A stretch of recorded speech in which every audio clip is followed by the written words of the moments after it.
Aduh, mohon maaf Dek. Oke, lanjut. Ya, scale up berarti kita merubah skala. Berarti skalanya lebih besar ya dari standar sebelumnya.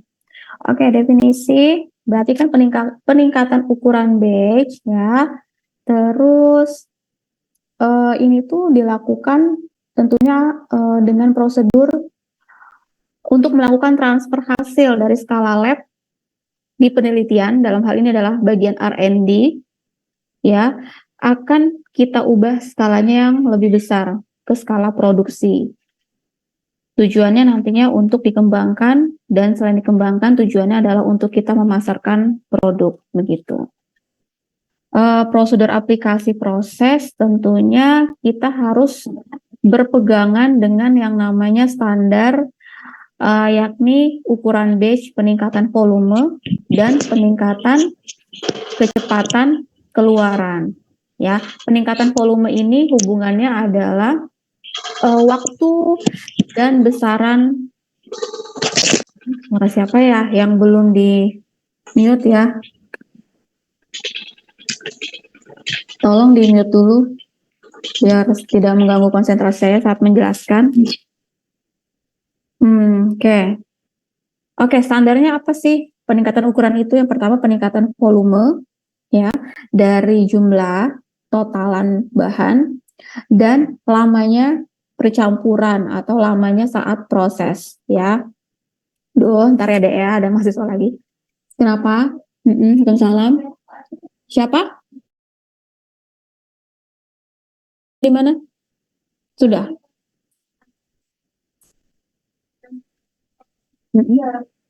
Naskah apa?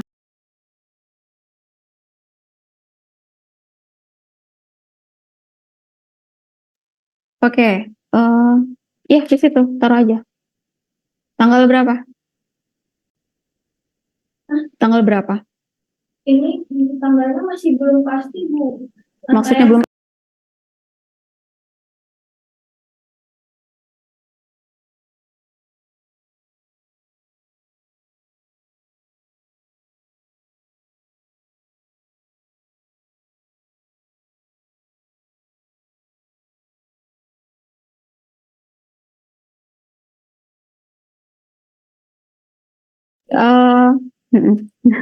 Terus tadi saya lanjut ya, mohon maaf sekali lagi. Terus parameter lainnya adalah peningkatan kecepatan keluaran. Contohnya nih, misalnya saya ambil contoh untuk sediaan tablet.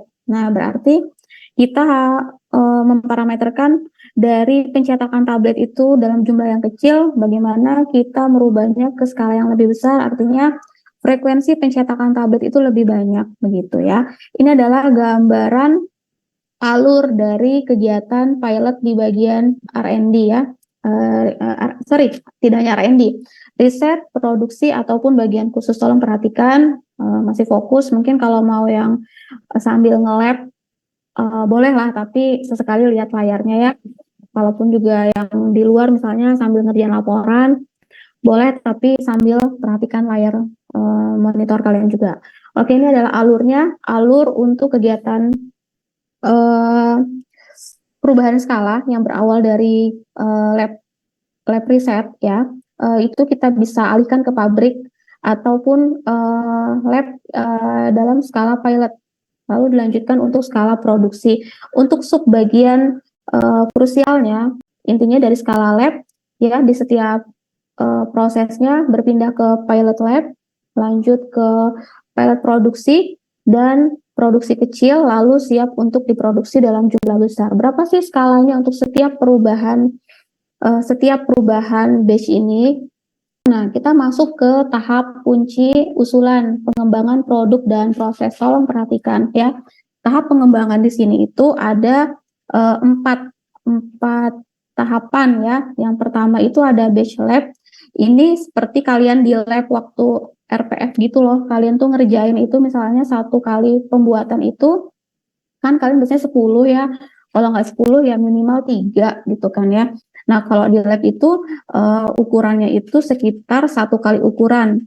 Range-nya berapa sih? Range-nya sekitar 3 hingga 5 kilogram. atau kalau satuan solution ataupun liquid ya, dia 3 hingga 5 liter, atau kalau satuan unit sekitar 3.000 hingga 5.000 unit. Itu skala lab. Ingat ya adik-adik ya, kalau nanti soal saya pilihan ganda, jangan sampai ketukar. Oke, terus intinya ngapain sih di batch lab ini? Kita mendesain, kita mengkarakteristik, intinya praformulasi lah, seperti kita kemarin praktikum itu. Terus untuk dari first batch, kita lanjut ke second batch, itu ada batch lab pilot namanya ya. Itu kita mengoptimasi produk, artinya kita sudah menentukan nih bahan-bahannya, metodenya apa, lalu kita buat. Nah, kita buat itu dalam jumlah yang lebih besar 10 kalinya dari batch lab atau basic batch-nya. Ya, itu sekitaran kalau 10 kali berarti kalau 3 hingga 5 berarti 10 kalinya 30 hingga 50, 30 hingga 50 liter, or 30.000 sampai 50.000 unit. Untuk skala produksi pilot, ya, ini kalau kita sudah masuk ke dalam ruang lingkup sertifikasi produk, kualifikasi maupun validasi proses. Ya, ini naik nih 100 kalinya. Ya, 100 kalinya, which is berapa? 300 hampir 500 ya, dalam satuan kilogram, liter ataupun unit. Ingat ya, kalau sudah masuk pilot produksi ya, itu udah 100 kali ukuran basic batch-nya. Kalau untuk skala produksi penuh ya, full production, itu sekitar 100 hingga 1000 kali ukuran. Intinya ini sudah dalam tahap siap masuk pasar ya, untuk market. Lanjut, ini penjelasan di setiap tahap. Kalau ingat ya, tahap pertama itu skala batch-nya, kita ikutin prototype. Untuk kalau tadi saya ambil contoh sediaan tablet, berarti untuk prosesnya berarti semuanya adalah tablet dosage form. Semuanya bentuk sediaan tablet. Prototype-nya prototype tablet. Sehingga kalian harus paham dulu nih metode apa yang digunakan. Cetak langsungkah ataukah granulasi basahkah ya. Terus kita memaksimalkan stabilitas kimia dan fisikanya. Artinya kita paham dulu nih karakteristik stabilitas kimia fisika dari setiap bahan, sampai kira-kira kalau sudah jadi itu kita menggunakan metode stabilitas apa. Seperti nanti kalian akan lakukan di lab kalau yang ngambil penelitiannya penelitiannya soal formulasi, harus paham dulu menggunakan stabilitas apa, yang diakselerasi atau yang long time ya, dalam jangka panjang gitu. Terus meminimalkan biaya produksi dan proses. Ini hubungannya dengan saya jelaskan di inventory, di mana caranya kita mempunyai bahan cadangan, tapi bahan tersebut harus berputar. Supaya apa? Supaya modal kita dalam bentuk tidak segar atau modal dalam bentuk barang itu terus berputar ya, sehingga akan tidak ada kerugian begitu. Intinya meminimalkan biaya produksi dalam hal desain, karakteristik, seleksi produk, dan desain proses. Itu yang harus kalian perhatikan. Saya tidak akan menjelaskan detail setiap 4 bagian ini karena kalian sudah menjalani di rekayasa produk farmasi. So, pasti kalian bisa berandai-andai, oh desain produk ini seperti apa, karakteristik seperti apa, hingga desain proses seperti apa. Ya, lalu kita pertimbangkan bahan approval-nya, artinya bahan yang meningkatkan bahan aktifnya apa, excipient ya, ada pengikat, pengisi, penghancur, gliden, or lubricant. Lanjut kita ke tahap kedua, batch lab pilot ya. Ini kita menerapkan GMP, standar GMP, or kalau kita mau pakai CPOB, kita bisa pakai CPOB begitu. Ya, intinya kita mengoptimasi produk dengan menyusun formula secara rasional dan kondisi batas untuk bahan aktif maupun excipientnya. Berarti sudah fix nih formulanya apa saja dengan konsentrasi berapa saja, itu sudah jelas. Tentunya kalian juga harus memperhatikan karakteristik atau karakterisasi proses ya. Dalam hal ini sebentar ya azan ya. Saya stop sebentar.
Oke, baik, lanjut ya. Kembali fokus adik-adik semuanya.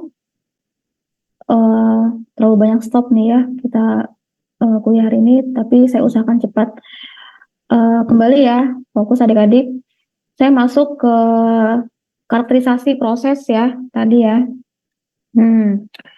Untuk tahap kedua atau 10 kali eh, perbesaran, bukan perbesaran mikroskop ya, maksudnya 10 kali perbesaran skala produk. Oke, pertama, untuk karakteristik prosesnya kita harus menetapkan operasi satuan variabel proses dan parameter yang sesuai untuk evaluasinya. Ini dalam hal meresponnya. Jadi kita harus menetapkan kira-kira variabel ataupun prosesnya ini tuh dalam setiap tahapan itu bagaimana dan evaluasinya bagaimana. Ya, kalau saya sudah bilang proses berarti metode. Kalau saya bilang evaluasi adalah evaluasi seperti yang pernah kalian lakukan sebelumnya. Seperti kalau tablet apa? Ukuran granul ya, diameter granul, habis itu bulk density dan sebagainya. Lalu menetapkan variabel proses dan parameter respon kritisnya ya. Terus yang selanjutnya menetapkan batas kontrol sementara untuk variabel proses. Batasannya ya, dalam hal ini batasannya dan parameter respon kritis berdasar pengembangan proses. Lalu yang diperhatikan adalah menjaga atau maintenance stabilitas produk, itu yang perlu untuk di tahap kedua ini. Baru lanjut ya adik-adik, kembali fokus. Tahap ketiga ini dengan perbesaran 100 kali ya, masuk dalam produksi pilot ya, skalanya penuh 100 kali dari basic batch. Lalu kita memperhatikan evaluasi parameter kritis proses seperti produk dan proses di scale up terhadap faktor besaran dari 100 kalinya.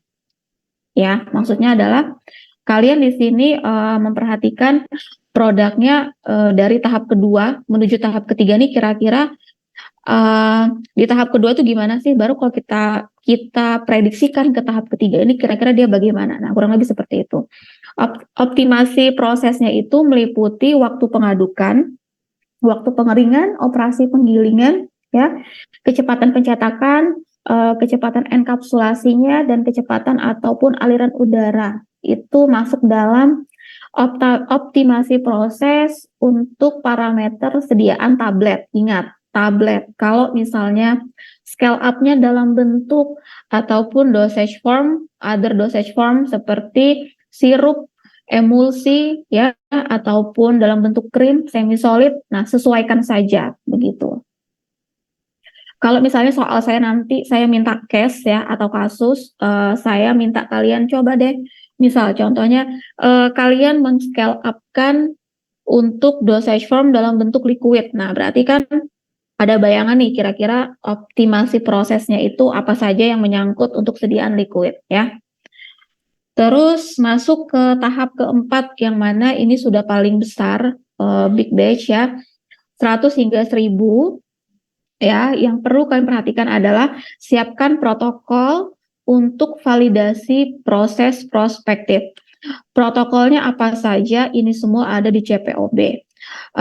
Yang penting adalah lakukan validasi proses formalnya itu 3 batch. Jadi bikinnya itu sebanyak 3 batch untuk skala 100 hingga 1000 batch. Ya, paham ya sampai sini? Kalau dalam penelitian, kalau misalnya skripsi itu kayak 3 kali replikasi gitu loh. Tapi kalau dalam hal ini adalah formulanya 3 batch, 3 kali batchnya itu. Gitu. Itu baru bisa kita validasi.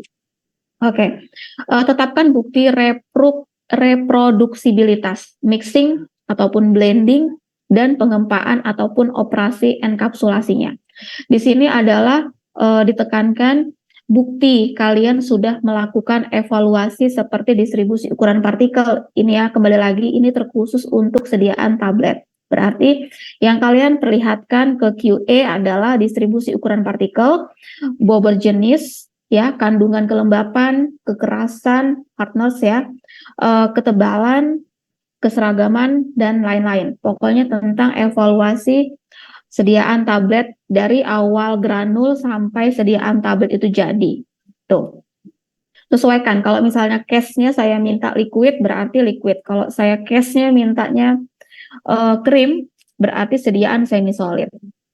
Lanjut, saya masuk ke transfer teknologi or transfer of technology. Nah, ini merupakan standar yang mana ada regulasinya ya menurut WHO untuk memanufacturing sediaan farmasi.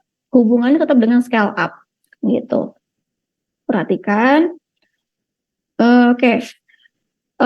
Dalam TOT ini ya, singkatan dari tadi saya bilang transfer of technology ini, itu kita kenal namanya ada scale up, ada scale down. Scale up berarti merubah merubah jumlah yang lebih banyak, maupun kita bisa merubah jumlah yang lebih sedikit. Artinya bisa aja kita tidak menambahnya, tapi tetap itu dikatakan scale down juga. Oke, kebutuhan gunanya buat apa? Kebutuhan untuk kapasitas tambahan. Dan substansialnya dari relokasi operasi, konsolidasi dan merger, kontrak pembuatan masuk dalam toll in maupun toll out dalam hal lisensi ya. Ini tuh sebenarnya apa sih? Nah, ini tuh sebenarnya suatu standar ataupun ya standar ya kalau saya bilang yang ada regulasinya untuk melakukan scale up. Nah, ini tuh standarnya bisa lihat dari BPOM, keluarannya BPOM, ataupun kita beracuan pada SUPAK ya, scale up and the post approval change. Nah, ini diatur oleh bukan diatur ya, ini tuh udah dipegang oleh seluruh dunia SUPAK ini. Oke, TOT ini ya, transfer teknologi ini tuh apa saja sih yang kita transfer? Tentunya perpindahan ya, dokumentasi dari scale up yang kecil menjadi scale up yang besar. Jadi itu ada bukti lah pada scale up kecil itu apa saja nih karakteristiknya. Misalnya scale up kecil itu kalian bikinnya tadi 3 hingga 5 kilo. Berarti batch-nya sekitar 3 hingga 5 kilogram. Evaluasinya bagaimana?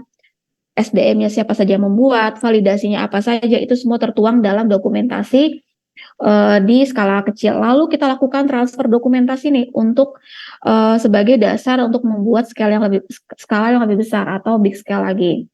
Ya, di sini ada pun prinsip dan syarat TOT ini. Pertama, kita harus lakukan rencana proyek mencakup mutu berdasarkan QRM. QRM ini kayak quality risk manajemennya, jadi kayak ada standarnya lagi. Nah, QRM ini gimana ya kalau saya mau jelasin? QRM itu kayak standarnya untuk kita berpegangan agar mutu yang kita hasilkan itu berkualitas. Nah, bedanya apa sama CPOB? Dia kurang lebih sama, tapi QRM ini itu pegangan untuk seluruh dunia gitu. Untuk beberapa negara acuannya QRM. Ini tertuang semua pada TOT ini. TOT ini bisa free download adik-adik. Jadi kalau misalnya kalian nanti di apoteker sudah jenjang kuliah apoteker, biasanya dosen praktisinya itu menjelaskan TOT ini, mereka juga pasti akan menjelaskan standar apa saja pada QRM ini gitu. Ya, intinya dia mutunya itu ada regulasinya sendiri, itulah yang harus kita ikutin gitu. Baru yang kedua, ada kapabilitas serupa antara SU maupun RU. RU ini adalah sending unit dan receiving unit ya. Ya, sending unit dan receiving unit. Bedanya sending yang mengirimkan, receiving yang menerima. Berarti orang-orangnya, SDM-nya. Siapa yang mengirim dari skala kecil ke skala besar? Siapa yang menerima atau yang memproduksi skala besar? Tidak harus identik, nggak apa-apa kok nggak identik. Intinya nggak apa-apa kok bukan orang yang sama. Namun ingat ya, fasilitas peralatan harus beroperasi dengan prinsip yang sama. Tentunya dari awal, misalnya contohnya pakai granulasi tablet menggunakan granulasi basah ya metodenya. Berarti kira-kira untuk pencetakannya, untuk tahap pencetakan itu harus sama sampai ke skala besar. Nah ya, namun fasilitas dan peralatan beroperasi dengan prinsip yang sama. Itu. Lalu tentunya harus keterbukaan dari sending unit. Dari yang di awal tadi itu harus ada keterbukaan dalam bentuk data atau dokumentasi. Tetap ya, yang dicari itu ada dokumentasinya. Oke, bentar.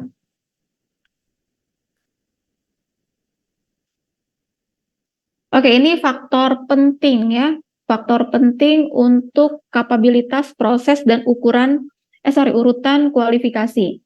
Yang pertama, harus memperhatikan informasi batch lab-nya dalam hal rasionalitas pemilihan komponen, ya, formula dalam hal ini untuk dinaikkan 10 kalinya. Kira-kira bisa nggak nih? Intinya rasionalitasnya. Kalau dibilang bisa apa nggak bisa, itu cakupan rasionalitas namanya ya. Berarti perhatikan bahannya kembali. Terus ada spesifikasi kritis, ya, metode uji dan acceptance dari kriteria bahan. Lalu usulan spek, metode uji dengan acceptance kriteria berat jenis. Pokoknya informasi batch lab ini kisaran karakteristik bahan. Selalu saya bilang dari awal kenal saya selalu bilang karakteristik bahan itu sangat penting gitu ya, dan tentunya laporan stabilitas yang dilakukan pada tahap basic batch yang mana kalian lakukan uji stabilitas di awal, kayak misalnya tadi saya bilang kalian itu melakukan pengujian stabilitasnya itu dalam rentang waktu 6 minggu, itu kan masuk dalam akselerasi ya, akselerasi stabilitas. Jadi itu harus ada laporannya. Detail dari rincian operasi untuk pembuatan batch 10 kali lipatnya. Ini dasar untuk menaikkan ke skala selanjutnya. Ya, saya lanjut ke flow chart.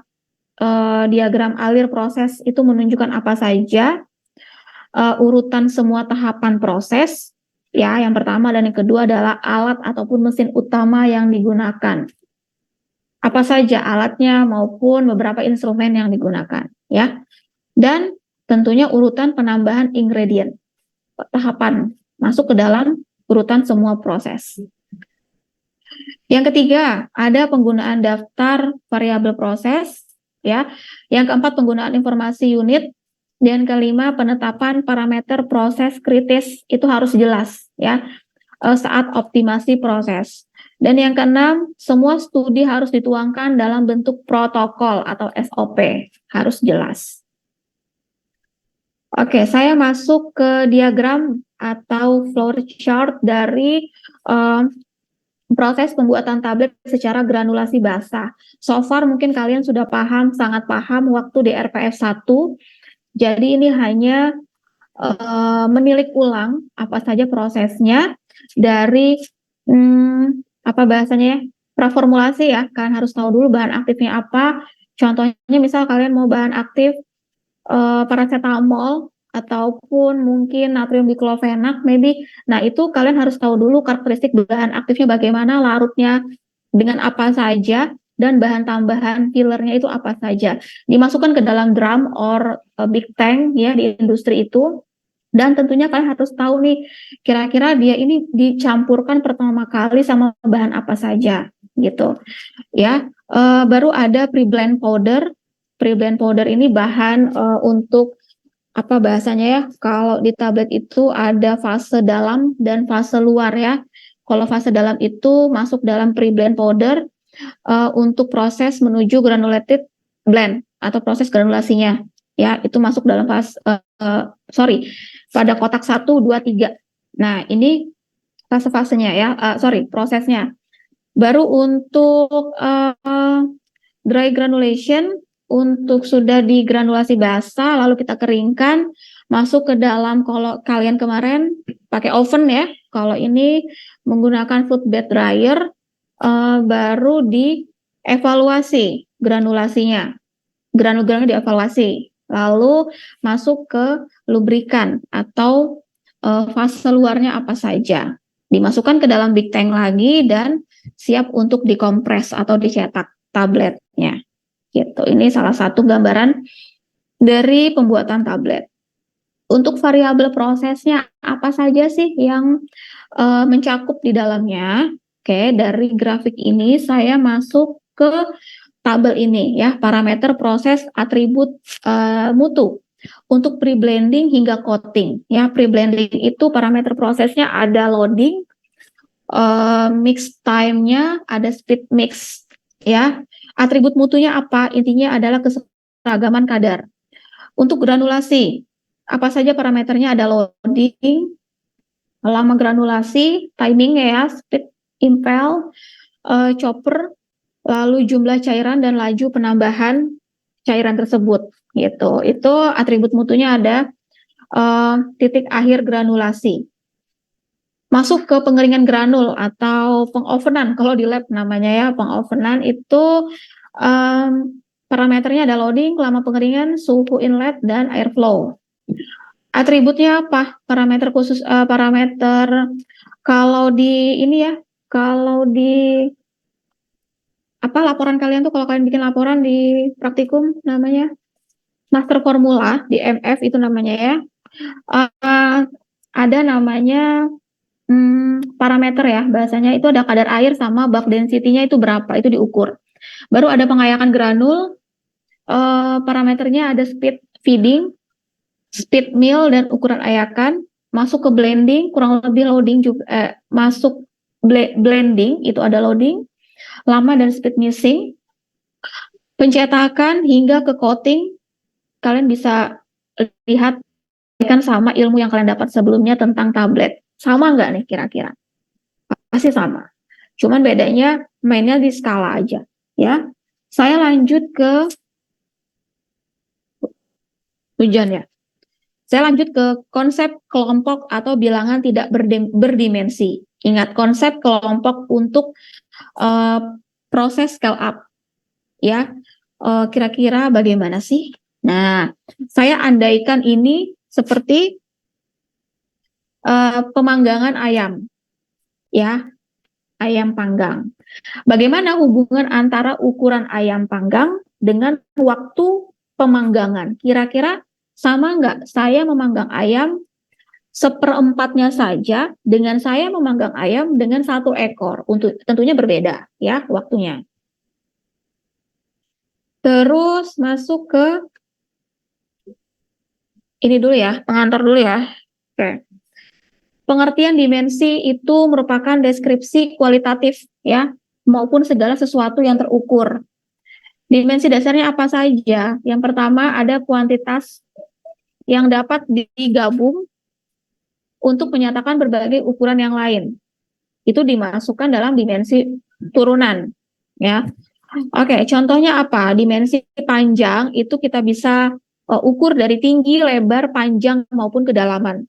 Kalau dimensi massa itu ada benda berat maupun benda ringan. Kalau dimensi waktu seperti lama atau sebentarnya ya.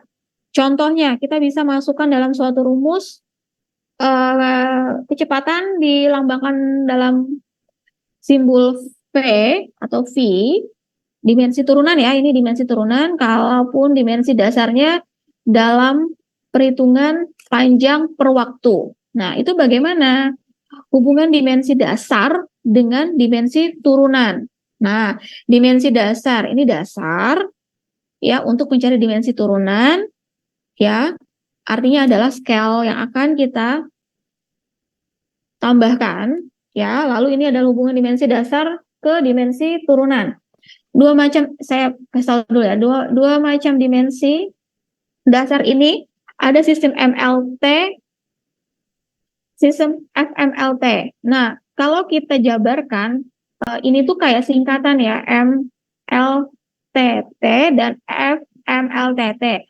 Nah, massa L dalam panjang, waktu versus gaya. Nah, dimensi lain itu bisa kita sebut juga dengan dimensi turunan. Ini masih agak bingung sebenarnya. Nah, oke.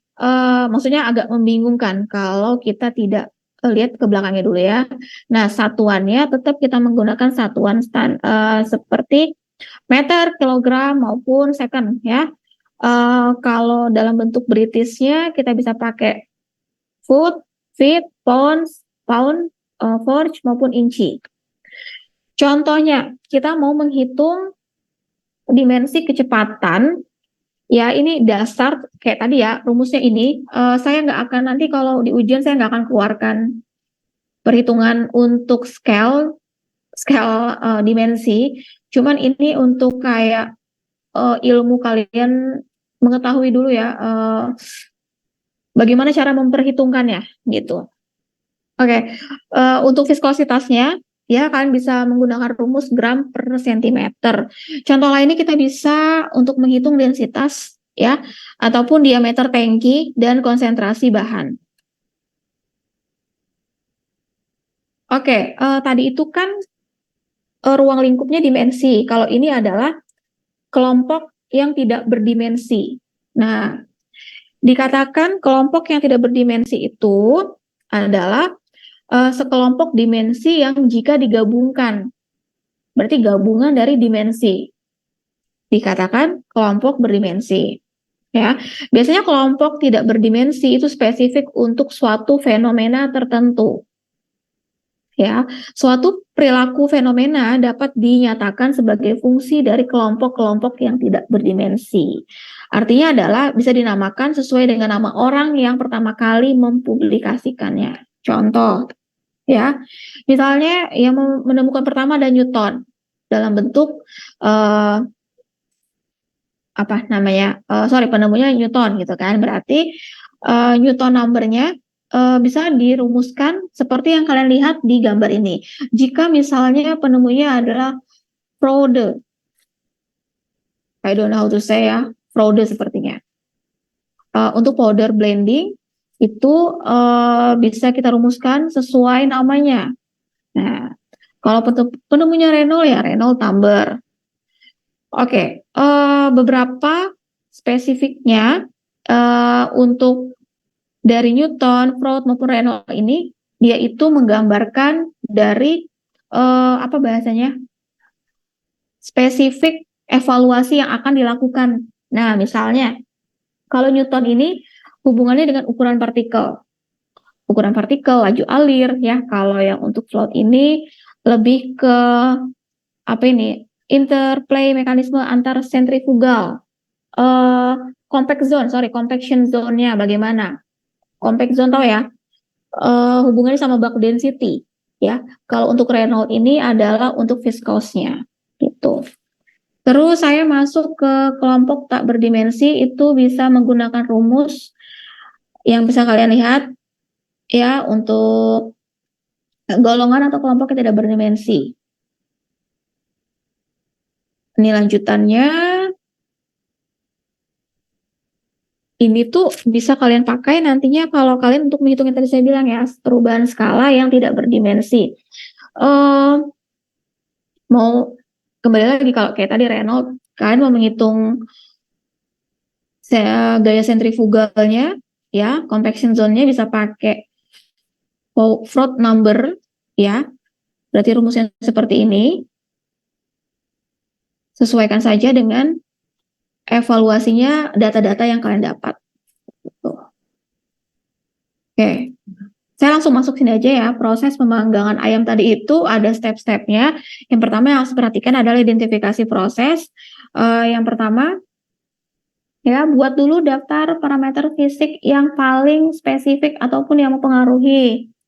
Lalu definisikan dimensinya. Kira-kira kalau yang tadi case-nya soal memanggang ayam, ya, apa parameter spesifiknya? Parameter yang paling sangat berpengaruh. Yang pertama ada waktu pemanggangan, luas permukaan daging ya, difusivitas termalnya, suhu permukaan, maupun suhu di setiap posisi. Posisi saat kira-kira kalau kita ubah nih, itu posisi suhunya harus sama gitu ya. Itu yang pertama. Terus lalu yang kedua, step kedua, kalian buat nih kelompok tak berdimensinya.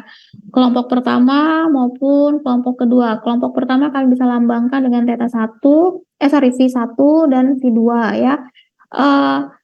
Sekali lagi saya tidak menjabarkan setiap lambang-lambang ini, bisa kalian lihat disesuaikan dengan definisi pada masing-masing dimensi Intinya dikelompokkan dulu, baru kalian masuk ke step 3 untuk buat hubungan antara kelompok-kelompok tak berdimensinya gitu. Nah, dalam hal ini adalah prinsipnya nilai FO itu harus sama ya dalam hal distribusi suhu ya. Intinya kalau misalnya nilai FO ini distribusi suhu pada saat pemanggangan ayam itu harus sama dengan saat apa bahasanya? Distribusi suhu dengan ayo apa? Ini loh yang tadi saya bilang. Jeng jeng jeng, ayo. Masih belum ini ya, belum nggak ya. Intinya untuk nilai FO-nya harus yang sama, harus distribusi suhu sama dengan di bagian dalamnya atau luas permukaannya gitu. Ya. Lanjut kita masuk ke prinsip scale up dengan lambang ataupun bukan atau ya, rumusnya tadi itu TP per TO atau T0 itu harus sama dengan yang namanya nilai FO ya.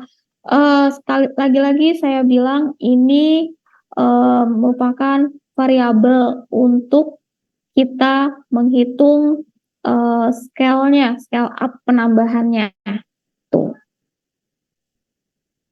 Gimana ya, Dedek? Saya kalau di kelas akan saya jabarkan rumusnya, tapi kalau secara online seperti ini saya hanya bisa menyebutkan lambangnya seperti apa, definisinya seperti ini. Kalau di papan tulis mungkin saya bisa bantu untuk menjelaskan dengan kalian juga bisa memahaminya. Mungkin saya akan minta satu orang satu maju untuk bisa menjabarkannya juga gitu ya. Tapi kalau untuk online seperti ini ya hanya bisa melihat dari slide saya gitu ya. Ada sih aplikasinya ya, tapi itu harus pakai ini dulu ya, pennya dulu ya. Cuman ini saya nggak pakai acara-acara begitu, jadi cukup saya jabarkan lewat slide ya. Oke, korelasi massa. Oke, mungkin ini ya, kalau ada waktu nanti kita ketemu untuk, untuk hal perhitungan dimensi ya, saat offline, insya Allah nanti saya akan jabarkan ini.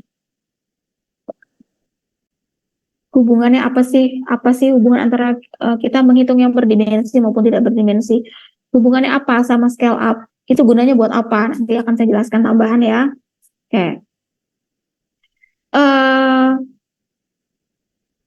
Nah, ini case-nya saya ambil, aduh, bentar ya. Ini kalau kasusnya adalah ayam ya. Kalau misalnya kasusnya untuk sediaan farmasi itu bagaimana? Nah, tambahan tugas ya. Kemarin tugasnya udah nih. Kayaknya kelas B belum saya kasih tugas. Kelas A sudah, kelas C sudah, kelas B berarti belum. Untuk contoh kelompok tak berdimensi dalam hal sediaan formasi. Oke. Peristiwanya adalah aliran fluida dalam pipa, variabelnya ada densitas, kecepatan, diameter pipa, dan viskositas. Berarti bisa dibayangkan ya, kira-kira ini sediaan apa. Ya. Susunlah dimensi primer untuk setiap variabel dan cari kombinasi yang membuat semua dimensi primer berpangkat 0. Oke. Cukup untuk di sini ya. Tambahan tugasnya. Tambahan tugas kedua untuk kelas A, kelas B, nanti kelas C saya paparkan juga. Ini kasusnya, kalau tadi dalam hal pemanggangan ayam, ini lanjut untuk tugasnya, kasusnya sediaan apa sih? Kalau saya ngebahas soal densitas, aliran, dan viskositas, berarti sediaan liquid ya. Liquidnya pun bisa dalam bentuk sirup, bisa dalam bentuk emulsi ataupun suspensi. Nah, kalian hitung kira-kira untuk korelasi massa, waktu, dan pemanggangan. Oke, belum saya jelaskan, tapi kalian bisa melihat contohnya dari ini. Belajar dulu sendiri, ya. Tugasnya per orang, dikumpulkan seperti biasa, dikumpulkan di folio bergaris tulis tangan. Oke. Tugasnya dikumpul saat kita ketemu offline untuk materi, bentar ya, konsep sediaan non-steril dan steril. Itu, dua lagi pertemuan saya. Paham sampai sini? Masih fokus ya, walaupun hujan. Ada pertanyaan sampai sini? Jadi tugasnya ini, case-nya untuk sediaan liquid, kalian bisa ambil contoh dari kasus pemanggangan ayam, rumusnya ikutin saja ini, sudah jelas. Oke, ada pertanyaan sampai sini? Saya pantau lagi ya, yang bergabung sebelum saya akhiri. Ada pertanyaan untuk tugas ataupun beberapa materi yang saya jabarkan? Nambah satu orang. Nggak tahu apa.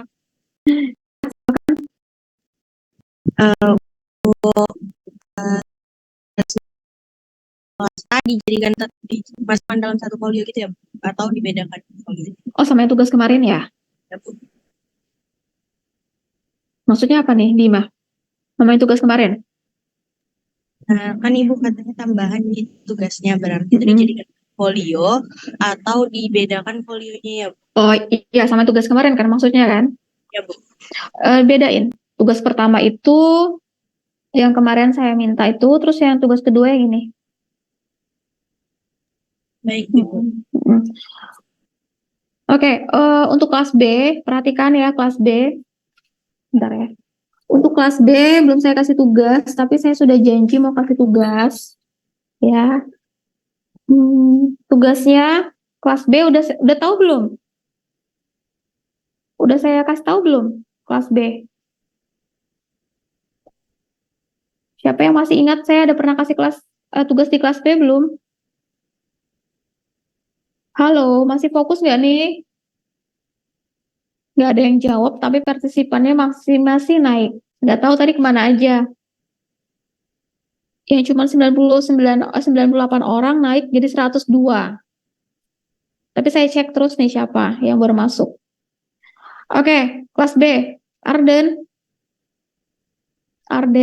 Saya biasa manggil Arden. Arden.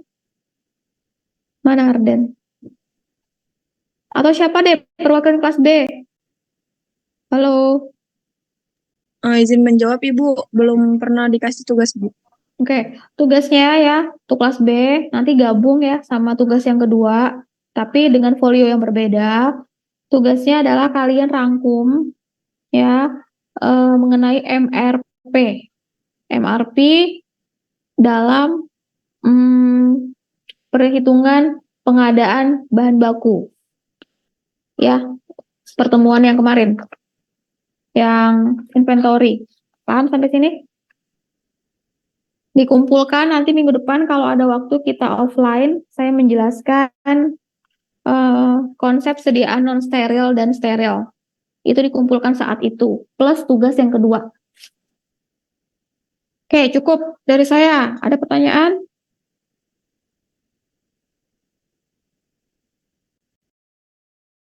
Oh, tidak ada yang aktifkan kamera. Hanya beberapa orang. Ya, saya capture dulu. Terima kasih loh, sudah hadir hari ini. Adik-adik, saya capture dulu ya. Saya nggak tahu, emang tidak efektif secara online ya, karena saya tidak tahu kalian melihat slide saya apa tidak. Tapi saat ujian kelihatan semua nilainya gimana. Kalau yang memperhatikan dan paham slide saya, pasti nilainya juga akan bagus. Jadi kalau saya tanya, kira-kira menurut kalian nilainya gimana? Pasti kalian akan jawab, insya Allah nilai saya bagus, Bu. Karena kalian yakin. Orangnya makin bertambah dan langsung buka kamera semua.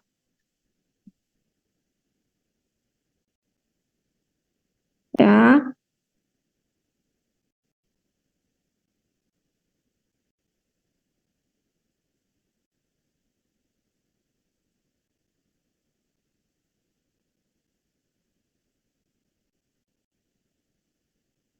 Alvin, Kausa, Rauda. Belum aktifkan kamera. Renalven.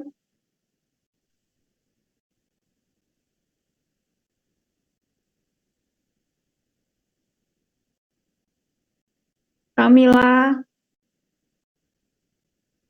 Muhammad Adil. Ainun Saputri.